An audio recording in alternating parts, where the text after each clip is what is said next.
Hello everyone, welcome to focus study. আশা করি সবাই ভালো আছো। আজকে দ্বিতীয় পার্টে শুরু হবে পরবর্তী 10টা প্রশ্ন। 2024 ফুড এসআইয়ে যে 6টা শিফটে 50টা করে প্রশ্ন হয়েছিল, তার প্রথম শিফটের সিরিজ এই সিরিজের প্রথম 10টি হয়ে গেছিলো, তার পরের 10টি নিয়ে আলোচনা হবে। তো এইটাকে প্রিভিয়াস ইয়ার কোশ্চেন না ধরে এইটাকে ধরতে পারো প্র্যাকটিস সেশন হিসেবে। কারণ ডব্লিউবিপিএসসির যে আপকামিং পরীক্ষাগুলো আছে, যেগুলো ক্লার্কশিপ আছে, তাছাড়া ওয়েস্ট বেঙ্গল পুলিশের কনস্টেবল, তাছাড়া পঞ্চায়েত রিক্রুটমেন্ট, এই সব পরীক্ষাগুলোতে এই অঙ্কগুলো কাজে লাগবে। তার কারণে এখানে মাধ্যমিক বা উচ্চ মাধ্যমিক পাশের যে সমস্ত পরীক্ষা আছে, সেই সমস্ত পরীক্ষাগুলোতে এই ধরনের অঙ্কই ঘুরে ফিরে আসে। তো তার মধ্যে কিছু সহজ প্রশ্ন থাকে, কিছু একটু কঠিন থাকে। তো এইগুলো সহজগুলো কিভাবে সহজে করা যাবে, কঠিনগুলো কিভাবে করা যাবে, এইগুলো দেখা যাবে। তো লেট স্টার্ট। প্রথম প্রশ্ন, দুধ এবং জলের মিশ্রণের 3টি পূর্ণ পাত্র রয়েছে এবং তাদের আয়তনের অনুপাত 7, 5, 13। তাহলে তাদের আয়তন যদি এইটা 7 হয়, এইটা যদি 5 হয়, এইটা যদি 5 হয় আর এইটা যদি 13 হয়, তাহলে এদের দুধ এবং জলের অনুপাত কত হবে? 2:3। দ্বিতীয় পাত্রে কত হবে? 47:53। তৃতীয় পাত্রে কত হবে? 9:11। তো এইগুলোকে আমরা দেখব, একই অনুপাতগুলোর পরিমাণ যেন সমান হয়, তাহলে হিসাব করতে সুবিধা হবে। তাহলে পরিমাণ সমান করার জন্য এদের যোগফল কত? 5। এদের যোগফল কত? 100। তৃতীয় পাত্রের যোগফল কত? 20। তাহলে 5, 20 আর 100, এদের লসাগু কত হবে? 100। এই যে 100 লসাগু, 100কে 5 দিয়ে ভাগ করলে 20 পায়। তাহলে 20-র সঙ্গে 2 গুণ করলে 20 দুগুণে 40। 20-র সঙ্গে 60 গুণ করলে, 20-র সঙ্গে 3 গুণ করলে 3 20 60। তাহলে এই যে অনুপাত পেলাম, এটা পেলাম কি? 40 আর 60, যেটা সমান 100 হয়ে যাবে। একই রকমভাবে এটা তো 100ই আছে, তাহলে এইটা কত? 47:53, দুধ এবং জল। আর এইটা কত? 20 দিয়ে, 100কে 20 দিয়ে ভাগ করলে 5 হবে। 5কে যদি দেখো, 5কে 9 দিয়ে যদি গুণ করি, তাহলে 5 9 45, আর 11কে 9 দিয়ে গুণ করলে, 11কে 5 দিয়ে গুণ করলে 5 11 55। তাহলে এবার দেখব এই যে প্রথম পাত্রে দুধ কতটুকু আছে। প্রথম পাত্রে দুধ দেখব, এটা 40। তাহলে এই 40-এর সঙ্গে 7 গুণ করলে 4 7 28, মানে 280। আর অনুপাত জল, তাহলে 6 7 42, 420। একই রকমভাবে দ্বিতীয় পাত্রে 5-এর সঙ্গে 47 গুণ করলে কত পাবো? 5 7 35, এবার 7 3, 4 5 20, 23, 235। আচ্ছা, তাহলে 53-র সঙ্গে 5 গুণ করলে কত পাবো? 5 3 5 15, 5 হাতে থাকে 1, 5 5 25, 26, 265। এবার দেখব এটার সঙ্গে 13 গুণ করে, 13 5 13 65, 5 হাতে থাকে 6, আর 4 13 52, আর 6 58। এবার এই যে 55-র সঙ্গে 13 গুণ করে কত পাবো? 5 13 65 আর 65, কত? 5 1 7, 715। তাহলে এইখানে কত পেলাম? 715। এইগুলোকে যোগ করলে কত? 5 আর 5 10, আর 16, 3 19, আর 20 0, 5 আর 4 9, আর 2 11। এইখানে কত পাবো? 5 আর 5 10, 6 2 10, আর 7 8 9 আর 4 13 14। তাহলে কি পেয়ে গেলাম? 1100 আর 1400, দুটো দুটো শূন্য কেটে দিলে কি হবে? 11:14। তাহলে সঠিক উত্তর হয়ে গেল এ। নেক্সট, A/B সমান 7/9, B/C সমান 3/5। তাহলে এইখানে দেখো বি এর মান কত? 9, আর এইখানে বি এর মান 3। তাহলে কি করতে হবে? বি এর মান একই হতে হবে। তাহলে কিভাবে বি এর মান 9 পাবো?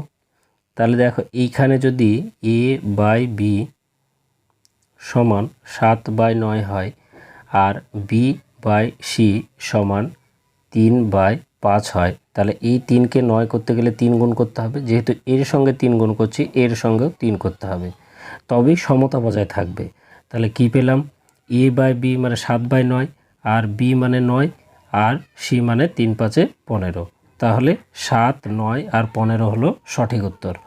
পরের প্রশ্ন, যদি এ বাই এ অনুপাত বি সমান 3:5 হয়, এই যে অনুপাতকে আমরা ভগ্নাংশ করে লিখতে পারি, তাহলে এ বাই বি সমান 3/5 এইভাবে লিখতে পারবো। একই রকমভাবে বি বাই সি সমান 7/8। তাহলে এইখানে বি এর মান একবার বলছে 5, বি এর মান একবার বলছে 7, তাহলে সেটা তো হবে না। এবং যেহেতু দুটোই মৌলিক সংখ্যা, এর সঙ্গে যদি 7 গুণ করে দিই আর এর সঙ্গে যদি 5 গুণ করে দিই, তাহলে এই যে বি এর মান 5 7 35 হয়ে গেল, এখানেও বি এর মান 5 7 35 হয়ে গেল। তাহলে একই রকমভাবে দেখব যে এইখানে 7 গুণ করেছি, তাহলে ওপরের সঙ্গেও 7 গুণ করব, মানে এর মান তখন 3 7 21 হয়ে গেল। আর এইখানে যেহেতু 5 গুণ করেছিলাম, এইখানেও 5 গুণ করলে 5 8 এইখানে 40 হয়ে গেল। তাহলে এ বি আর সি এর মান কত হয়ে গেল, 21, 35 আর 40। কিন্তু এখানে 2a 3b আর 7c এর মান চেয়েছে। প্রথমটা দেখে 21 সঙ্গে এর মান যদি 21 হয়, তাহলে 2 এর মান 21 দুগুণে 42, এটা সহজেই বোঝা যাবে। বাকিগুলো দেখে নেব। বি এর মান 35, তাহলে 35-এর সঙ্গে 3b মানে 3 গুণ করে দিলে কত হয়, 105 হয়। আর 7c মানে 40-এর সঙ্গে 7 গুণ করলে 4 7 28 280 হয়। তাহলে এটা হয়ে গেল সঠিক উত্তর। পরের প্রশ্ন, 6 বছর আগে সুশীলের বয়স স্নেহালের বয়সের 3 গুণ ছিল। 6 বছর পর সুশীলের বয়স স্নেহালের বয়সের 5-এর 3 গুণ হবে। স্নেহালের বর্তমান বয়স কত? আমি যদি সুশীলকে এখানে লিখি, এখানে প্রথমে সুশীল দিলাম, এইখানে দিলাম স্নেহাল। বলছে যে আমি বর্তমান সময় এইখানে ইন্ডিকেট করছি, তাহলে 6 বছর আগে, এই যে 6 বছর আগে কি বলেছে, তাদের বয়সের 3 গুণ ছিল। সুশীলের বয়স ছিল স্নেহালের 3 গুণ, তাহলে স্নেহাল যদি 1 হয় তাহলে সুশীল হবে 3। আচ্ছা, আর এই যে 6 বছর পরে হবে কত, 6 বছর পরে হবে যদি 5-এর 3 মানে কি, স্নেহালের যদি 3 হয় তাহলে সুশীল হবে 5। তাহলে এইখান থেকে একই পরিমাণ বেড়ে এটা হবে। আর এইটা যেহেতু 6 বছর পরের ঘটনা, মানে বর্তমানে আসতে একই অনুপাত এখানেও কমবে। তাহলে এই দুটো যোগ করে 2 দিয়ে ভাগ করলে কত হবে, 5 আর 3 8কে 2 দিয়ে ভাগ করলে 4 হয়। তার মানে এইখানে 4 যদি পেয়ে যায়, তাহলে 1 কমছে এদিক থেকেও, মানে 3 বছরের সঙ্গে 3, এটা বছর না, এটা অনুপাত, মানে 3 অনুপাতের সাথে 1 বেড়ে 4 হচ্ছে, এবং ভবিষ্যতে যে বয়স সেখান থেকে 1 কমেই 4 হচ্ছে, তাই না? তো একই রকমভাবে এরও বর্তমান অনুপাতটা হবে 2। 3 আর 4কে 2 দিয়ে ভাগ করলে 2 হয়। এই যে 6 আর এই 6, 2 6 যোগ করলে কত হয়, 12। এটা তো বছর, এটা বছর। আর অনুপাত, এইখানে 3 আর 5-এর মাঝের অংশ কত, 5 থেকে 3 বাদ দিলে 2, তাহলে এইটুকু 2। অনুপাত যদি 2 হয় তাহলে বছর হচ্ছে 12, তাই না? আর আমাদেরকে কি চেয়েছে, স্নেহালের বর্তমান বয়স। তাহলে স্নেহালের বর্তমান, তো এটা 2টাকে ইন্ডিকেট করছে বর্তমান, তাহলে স্নেহালের বর্তমান 2 মানে এটা 12। এটা হয়ে গেল সঠিক উত্তর। এটা এক্স ধরেও করা যাবে। এক্স ধরে স্নেহালের বয়সকে আমি এক্স ধরছি, সুশীলের বয়সকে এক্স ধরছি, আর স্নেহালের বয়সকে ওয়াই ধরছি। তাহলে এটা হচ্ছে বর্তমান বয়স। তাহলে কি বলছে, 6 বছর আগে। 6 বছর আগে মানে এখান থেকেও 6 বিয়োগ, এখান থেকেও 6 বিয়োগ। 6 বছর আগে এদের অনুপাত কত হচ্ছিল, যদি সুশীল 3 হয় তাহলে স্নেহাল হবে 1, এটা একটা সমীকরণ। আর একটা যদি বলি 6 বছর পরে, তাহলে বর্তমান বয়স এক্স বাই ওয়াই, মানে এটা সুশীল এটা স্নেহাল। এর সঙ্গে 6 যদি যোগ করে দিই তাহলে 6 বছর পরে ঘটনা পাবো। 6 বছর পরে এদের কি হবে, এটা হবে 5-এর 3 গুণ, 5-এর 3 গুণ। তাহলে এইটাকে আমরা কি করে পাবো, এক্স প্লাস 1-এর সঙ্গে 1 গুণ করলে এক্স মাইনাস 6-এর সঙ্গে 1 গুণ করলে এক্স মাইনাস 6, আর এইখানে 3-এর সঙ্গে ওয়াই গুণ করলে 3y মাইনাস 3 6 18, এটা পেয়ে গেলাম। এটাকে আর এক লাইনে করলে কি পাবো, এক্স মাইনাস 3y সমান, এখানে মাইনাস 18 আছে আর এই মাইনাস 6 সমান চিহ্নের ডান দিকে এলে কি হবে, প্লাস 6 হয়ে যাবে। তাহলে মাইনাস 18 আর প্লাস 6 হয়ে যায় মাইনাস 12, মাইনাস 18 আর প্লাস 6 বিয়োগ হবে আর বড়টার চিহ্ন হবে, তাই মাইনাস 12 হয়ে গেল। তো এইটা একটা পেলাম। আর এইখান থেকে এইটা সমান কি পাবো, এইটা এই যে এইটা সমান পাবো 3-এর সঙ্গে এক্স গুণ করলে 3x প্লাস এই 3-এর সঙ্গে এই 6 গুণ করলে 3 6 18 সমান 5-এর সঙ্গে ওয়াই গুণ করলে 5y আর 5-এর সঙ্গে 6 গুণ করলে 5 6 প্লাস 30। তাহলে একই রকমভাবে আমরা বাঁ দিয়ে এই 3x আছে, 5y ডান দিকে আছে, বাম দিকে নিয়ে আসলে মাইনাস 5y হয়ে যাবে। আর এই প্লাস 18 এই দিকে গেলে ডান দিকে গেলে মাইনাস 18 হয়ে যাবে। আর প্লাস 30 থেকে 18 বাদ দিলে প্লাস 12 হয়ে গেল। তাহলে এই দুটো অংশ পেলাম, এটা একটা অংশ আর এটা একটা অংশ। এই দুটোকে যদি পাশাপাশি লিখি দিয়ে আমরা যোগ বিয়োগ করি তাহলেই পেয়ে যাব। তাহলে এই যে পরের যে অংশটা লিখলাম, এইখানে যদি এই অংশটা এর নিচে নিয়ে আসি তাহলে এক্স মাইনাস 3y সমান মাইনাস 12। এবার দেখব, যেহেতু আমরা ওয়াই স্নেহালের বয়স বের করতে বলেছে, তাই এইটাকে সমান করার চেষ্টা করব। তাহলে প্লাসে মাইনাসে কেটে যাবে, এক্সের সঙ্গে 3 গুণ করলে 3x হয়, 3y এর সঙ্গে যদি 3 গুণ করি তাহলে 3 3 9 হয়। তাহলে এইখানে কি করব,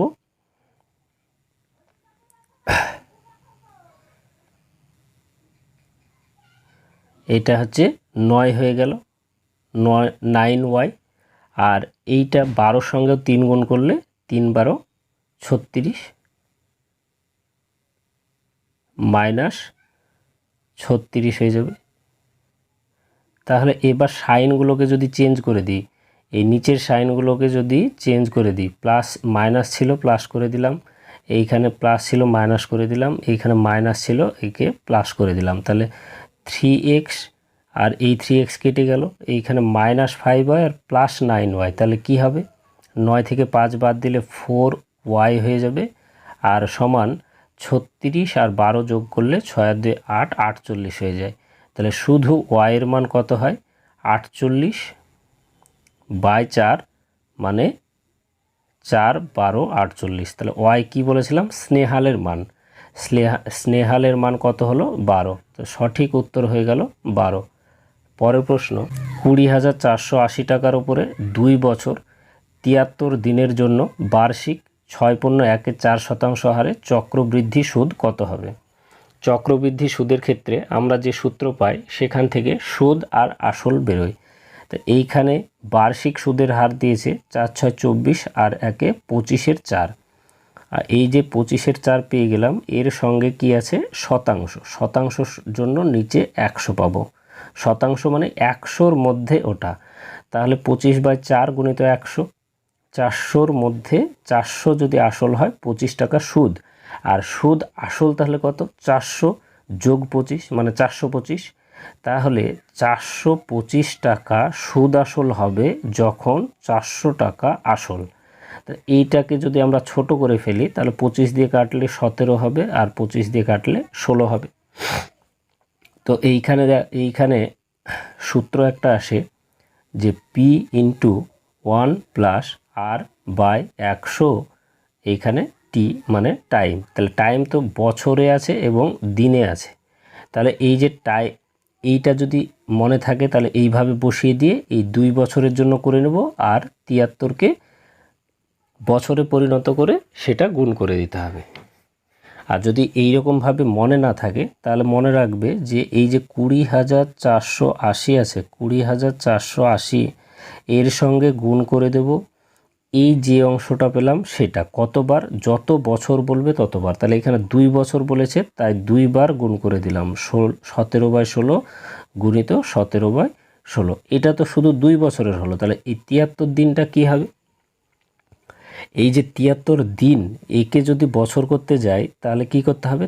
দিন দিয়ে ভাগ করে দিতে হবে 365 দিয়ে। আর এই যে হারটা কত? হার হচ্ছে যে 25/400, এটা হচ্ছে 25/400। তাহলে যদি এইটা দিয়ে কাটি তাহলে হয় 5 দিয়ে কাটলে এইখানে 25কে 5 হয়, 5 দিয়ে এখানে 80। তার মানে কি এই দিনটার জন্য আমরা 80 টাকায় পাচ্ছি 1 টাকা সুদ। তাহলে এইটা তো শুধু সুদ, আর আমাদেরকে চক্রবৃদ্ধি সুদের সুদ আসলটা উপরে রাখতে হয়। তাহলে 80 আর 1 যোগ করলে কত হয়? 81/80, মানে 80 টাকা যদি আসল হয় তাহলে সুদ আসল হবে 81 টাকা। এবার এই 0 দিয়ে যদি কাটি তাহলে 8 দিয়ে কাটলে 8 দুগুণে 16, 5 8 40, 48, 6 8 48, 256। 256কে মানে 16 গুণিত 16 256 হয়। তাহলে 16 দিয়ে কাটলে এইখানে 16 পাবো, এই 16 সঙ্গে 16 কেটে যাবে। তাহলে কি পেলাম? 17 গুণিত 17 গুণিত 81। এই তিনটেকে যদি গুণ করি তাহলে কি পাবো? সুদ এবং আসল। তাহলে এই তিনটেকে গুণ করলে আমরা দেখো 17 17 289 হয়, 17 17, 7 7 49, 9 হাতে থাকে 4, আর 7 2 14, আর 4 18, 8 হাত থেকে 1, 1 1 1 1 2, 289। এর সঙ্গে 81 গুণ করব। আচ্ছা, 81 গুণ করলে 1 দিয়ে গুণ করলে 289 পেয়ে গেলাম। এবার 8 দিয়ে যদি গুণ করি, 8 9 72, 2 হাতে থাকে 7, 8 8 64, আর 7 71, 1 হাতে 7, 8 দুগুণে 16, 16 আর 7 23। তাহলে কি পেলাম? 9, 8 আর 2 10, 0 হাতে থাকে 1 2 আর 1 3 আর 1 4, মানে 23,409 টাকা। এই 23,409 টাকা তো সুদ এবং আসল। আর এখানে শুধু আসল কত বলেছে? 20,480 টাকা। তাহলে এইখান থেকে যদি 20,480 টাকা বিয়োগ করে দিই তাহলে কি হবে? 20,480 টাকা বিয়োগ করলে সুদটা পাবো। ওপর থেকে নামবে 9, 8 আর 2 দিলে হয় 10, 4-এর সঙ্গে 1 যোগ হয়ে 5, 5 আর 9 দিলে 14, এই 14 এখানে 1 চলে আসবে, 1 আর 2 দিলে হবে 3। তাহলে 2929 টাকা, এটা হলো সঠিক উত্তর। তাহলে এইখানে কোথায় পাবো? অপশান সি, এটা হবে সঠিক উত্তর।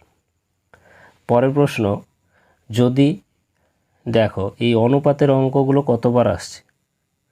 7/x সমান, অনুপাত মানে আমরা এটা ধরেছিলাম 17.5 বাই 22.5। দুটোর পরেই দশমিক আছে তাই আমরা দশমিককে তুলে দিলাম।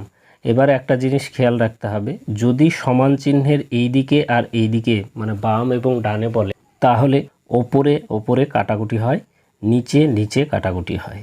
আর সমান চিহ্নের যে কোনো একদিকে যদি বলি তাহলে ওপর নিচে কাটাকুটি হয়, আর কোনাকুনি গুণ হয়।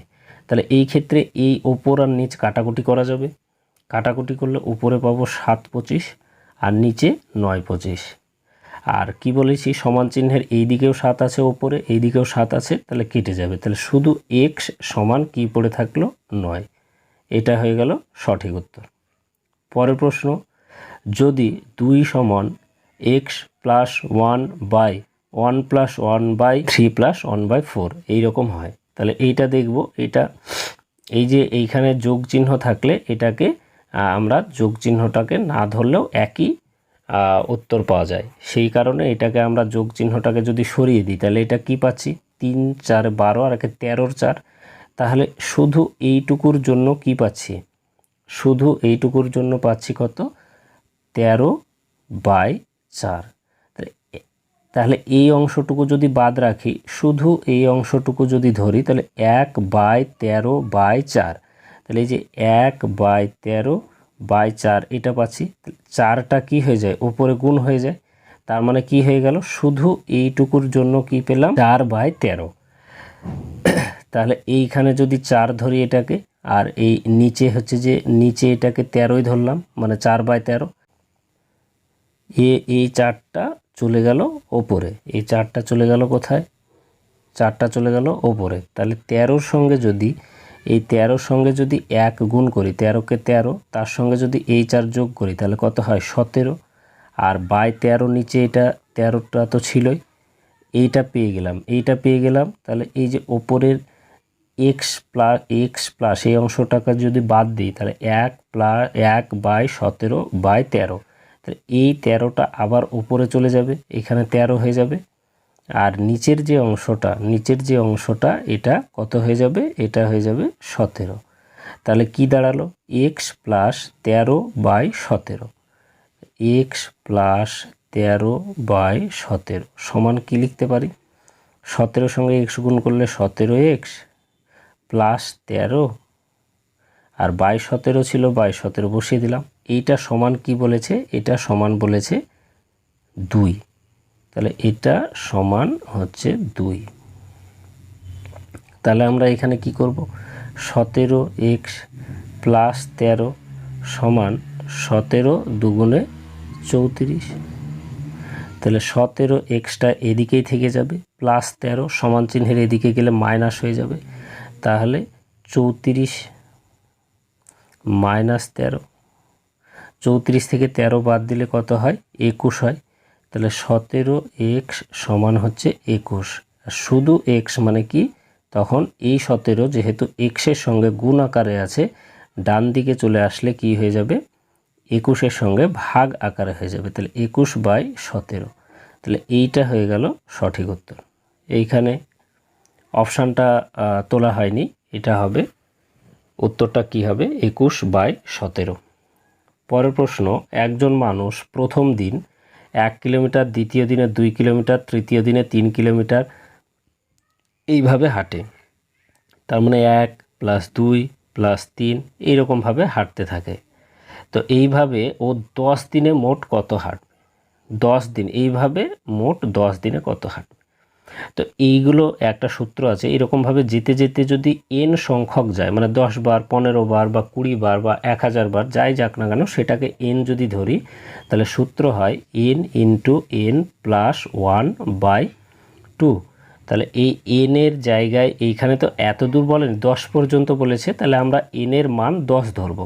তাহলে n এর মান যদি 10 ধরি, তাহলে 10 × 10 + 1 মানে 11/2। এই 2 দিয়ে 10কে কাটলে 5 হয়, এই 5-এর সঙ্গে 11 গুণ করলে 5 × 11 = 55। সিয়েরটা হলো সঠিক উত্তর। পরের প্রশ্ন, মান নির্ণয় করো। এটা সহজ অনেকটা, সূচক এবং নিধান দেখে কঠিন মনে হচ্ছে, কিন্তু একটু বুঝে নিলে সহজ হয়ে যাবে। এই ক্ষেত্রে আমরা দেখব যেটাকে ভাঙা যায় না মৌলিক সংখ্যা, সেগুলোকে একই রকম করা যায় কি না। এইখানে 3 আছে, এখানেও 3 আছে। তাহলে 9কে যদি আমরা ছোট করি, তাহলে 3-এর স্কোয়ার লিখতে পারি। আর এই 243কে যদি এরকমভাবে ভাঙি তাহলে কিছু পাই কিনা দেখে নিই। 243কে যদি ভাঙি তাহলে কি পাবো, 3 দিয়ে ভাগ করলে 3 × 8 = 24, 81 পেলাম। আবার 3 দিয়ে ভাগ করলে 27 পাবো, আবার 3 দিয়ে ভাগ করলে 9 পাবো, 3 দিয়ে ভাগ করলে 3 পাবো। তাহলে কটা 3 পেলাম, 1 2 3 4 5টা। তার মানে এই 243 সমান কি লিখতে পারি, 3 এর সূচক 5 এইটা লিখতে পারি। তাহলে এই অঙ্কটা এই পাশের টুকে দেখানো হচ্ছে যে 243 to the power n/5 into 3 to the power 2n + 1/9n into 3 to the power n-1। তাহলে এই ক্ষেত্রে আর একটা জিনিস বলে রাখি, যে যখন নিধান বা বেশ, এই বেশ যদি একই হয়, আমি বললাম 2-এর সূচক 5 গুণিত 2-এর সূচক 3, এই ক্ষেত্রে এই যে বেশ যদি একই হয়ে যায়, এটা সমান একটাই 2 লিখে এই দুটোকে যোগ করে দিলে 3 5 আর 3 যোগ করলে 8 হয়, এইটা লিখতে পারি। তাহলে গুণ চিহ্ন যদি থাকে আর এই নিধানগুলো যদি একই থাকে তাহলে পাওয়ারগুলো যোগ হয়। আর একই অঙ্কতে যদি ভাগ আকারে থাকে তাহলে কি হয়, এইটা যদি ভাগ আকারে থাকতো তাহলে কি হতো, ভাগ আকারে থাকলে 2 এর সূচক 3, ভাগ আকারে থাকলে সমান বেশটা একই 2 থেকে গেল আর ওপরেরটা বিয়োগ নিচেরটা, তাহলে ওপরেরটা মানে 5 বিয়োগ নিচেরটা মানে 3, তাহলে 2 হয়, তাহলে 2 এর সূচক হয়ে গেল 2, এটা হয় উত্তর। তো এবার দেখব অঙ্কতে কি আছে।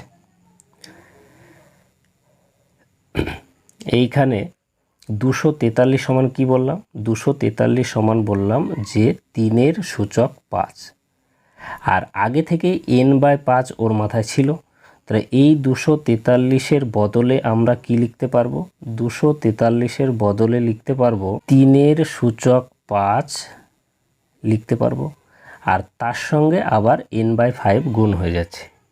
একই রকমভাবে এই যে 9 আছে, এই 9-এর জন্য কি লিখতে পারবো, 3 এর সূচক 2 লিখতে পারবো, তাহলে এই 9-এর জন্য লিখলাম 3 এর স্কোয়ার, এইটা লিখলাম। তাহলে এবার দেখব যে এই যে 3 এর সূচক 5 আর n/5 এটা তো গুণ আকারে আছে, তাহলে 5 গুণিত n/5 এইরকম যদি থাকে তাহলে 5 5 কেটে গেলে শুধু n পড়ে থাকে, তাহলে এইখানে যে এই 5 ছিল আর এই 5 ছিল এটা কেটে গেলে শুধু n পড়ে থাকবে, তাহলে এইখানে শুধু 3 এর সূচক পড়ে থাকলো কত, n, আর নিচে 2 এর সঙ্গে n গুণ করলে 2n হয়, তাহলে এইখানে কি লিখব যে 3 এর সূচক 2n,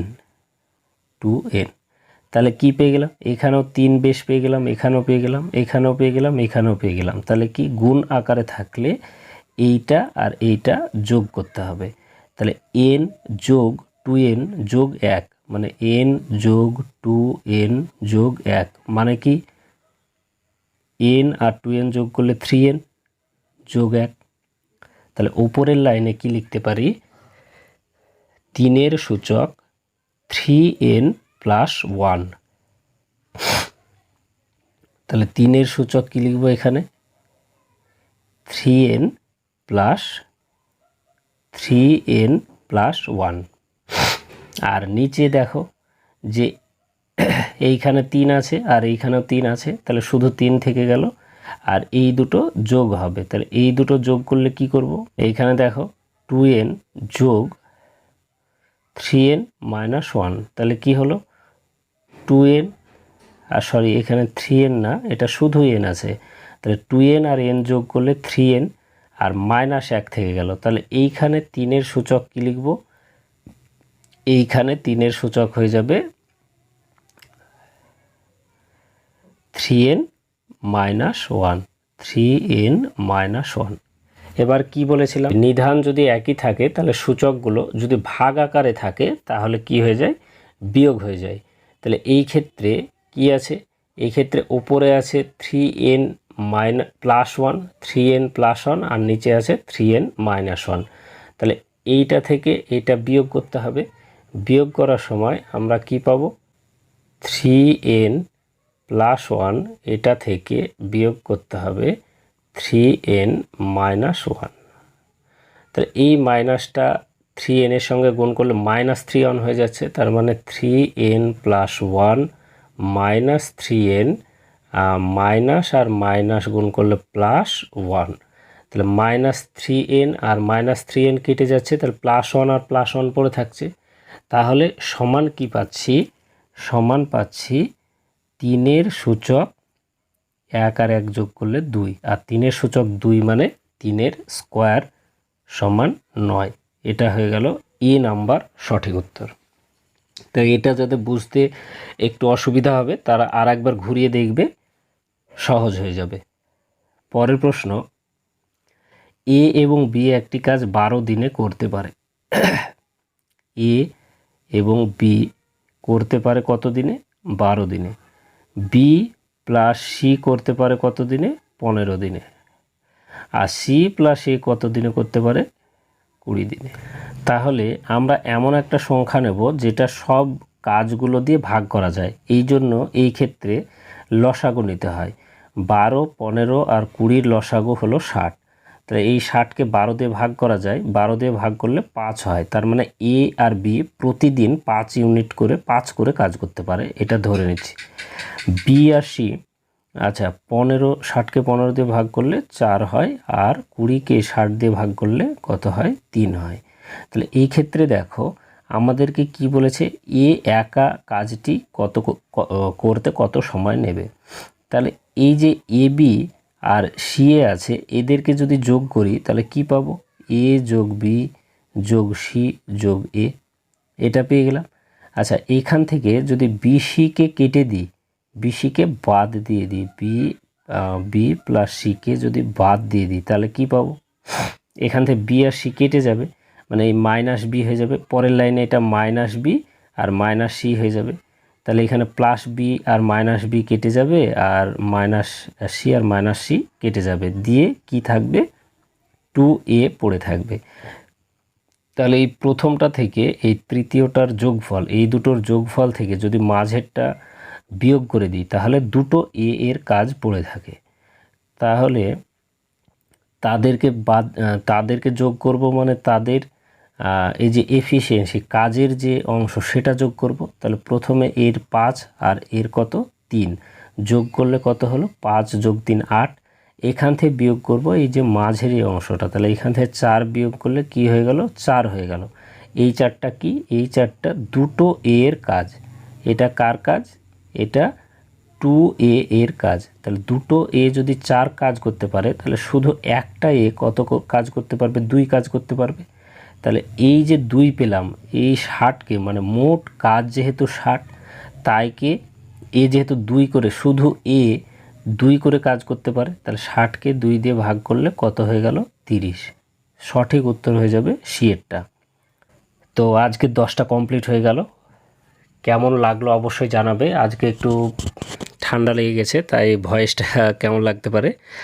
আর শেষ পর্যন্ত যারা দেখলে তারা কোথায় সমস্যা হচ্ছে, বা এই চ্যানেলে যদি আর কিছু আপগ্রেড করতে হয়, বা তোমাদের মনে হয় যে কোন টপিকগুলো তোমরা চাইছো, বা আমি যেই ক্লাসগুলো করালাম সেখানে কোথাও যদি অসুবিধা হয়, বা কিভাবে আরও ইমপ্রুভ করতে হবে সেটা যদি জানাও তাহলে খুব ভালো লাগবে। পাশে থাকবে।